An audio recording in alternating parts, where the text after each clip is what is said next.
it gets TV play despite the fact that it there's a lot about it that is hard to explain, and there's a relevancy that is lost. In this case, the whole thing that they explain here at the beginning. And of course, women don't fly. We all know that. Hey guys, Trevor here. Be sure to give a thumbs up, like, and subscribe if you like these commentaries and you don't like me taking super long hiatuses. If you want this kind of thing to stick around, be sure to do all that stuff. You know, YouTube is all about engagement, baby. So share on your socials and do all that kind of thing. It really helps me out.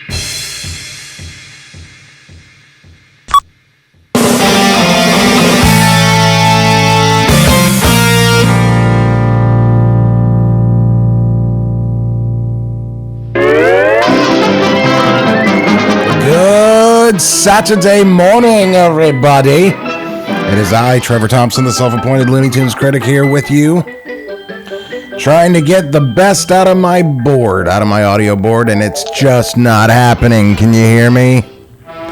Brother Brat, by the great cinematic Frank Tashlin. Tish Tash was his cartoonist name, because he was a cartoonist. People don't know. He was a print cartoonist, and he even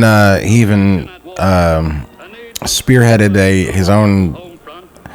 When I say his own drawing style, I mean it had like a name. It was the Scott art technique, SCOT, which stands for squares, circles, ovals, triangles.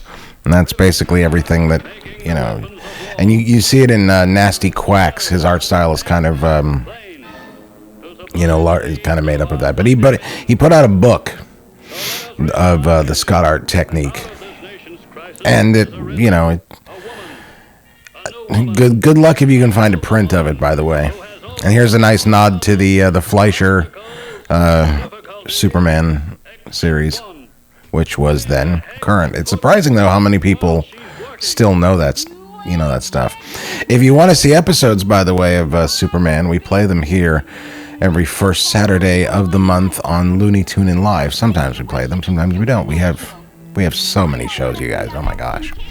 But yeah, this is B. Benaderet, and I'm telling you, there's she's like this newscaster on TikTok, this thick girl named Carissa, and it's like this blonde chick who's like really hot, and she's thick, and chubby, and she reads all of the comments, and it's just in her newsreader voice, and she kind of looks like the mom here, who works at it's Lockheed Martin is what the reference is.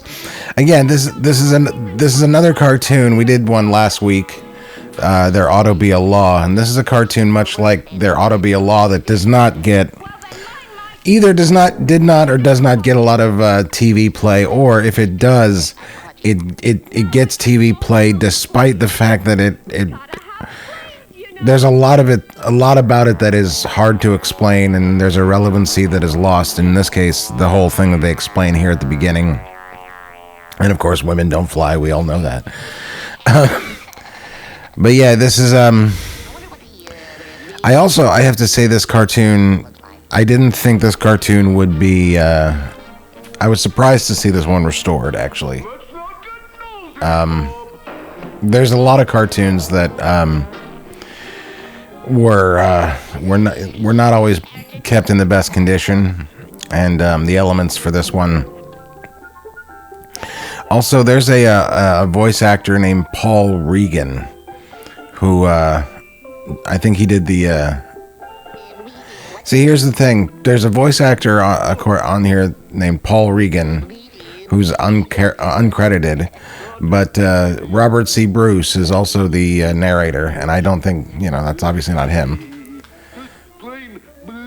and that's definitely Mel Blanc, so I don't know. Speaking of uncredited, I should do this more often. There are a number of animators on these old cartoons that are uncredited because the way that these things were done, it was very diplomatic if you think about it. Because they didn't have, the argument was that they didn't have the space on the screen or the time to give every single person who worked on the cartoon credit. But at any rate, the idea was that, because every director has X number of animators, and they just, they're all the same, like 6 or 7 guys in every unit. You rarely have animators animating out of their units. So the idea was that you would credit one animator, per, or 1 or 2 per, that unit's picture. Anyway, so we've got Art Davis, who was credited. The other 3 were Cal Dalton, Izzy Ellis, and an animator that you don't see. I don't see this name a lot ever. I've never seen George Kanata ever. In fact, let me look him up. George Kanata. What else did he work on, I wonder? Brother Brat, Plain Daffy, The Stupid Cupid, and Swooner Crooner. So not a very long life in the animation world.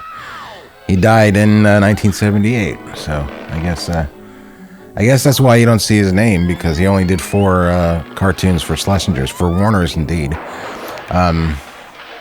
Now, this is also, a reason why you could still see this cartoon today, despite all of this stuff like this right here. Fight until Hitler and his Nazi gangsters suffer disastrous, overwhelming, and complete defeat. That's oh shit. I didn't see this earlier. They cut out they cut out Hitler's name in this. Well, I guess this is before the days of everyone calling each other Hitler on the internet. So listen, I'm trying to. I think that's supposed to be Roosevelt. Maybe that's who. Oh, you know what? That's who that voice is. That. Okay, so the kid. I figured this out now. The kid is not. It's obviously Mel Blanc, but Paul Regan is the guy who did the Roosevelt. Sorry, not Roosevelt. Winston Churchill. But yeah, the Winston Churchill was because you've never seen Paul Reagan in anything else. I do love this gag though, because this is very satisfying. This kid's been a pain in your ass the whole movie, and now you get, or the whole short, and now you get his just desserts. That shot is too short for me anyway. See you guys next week.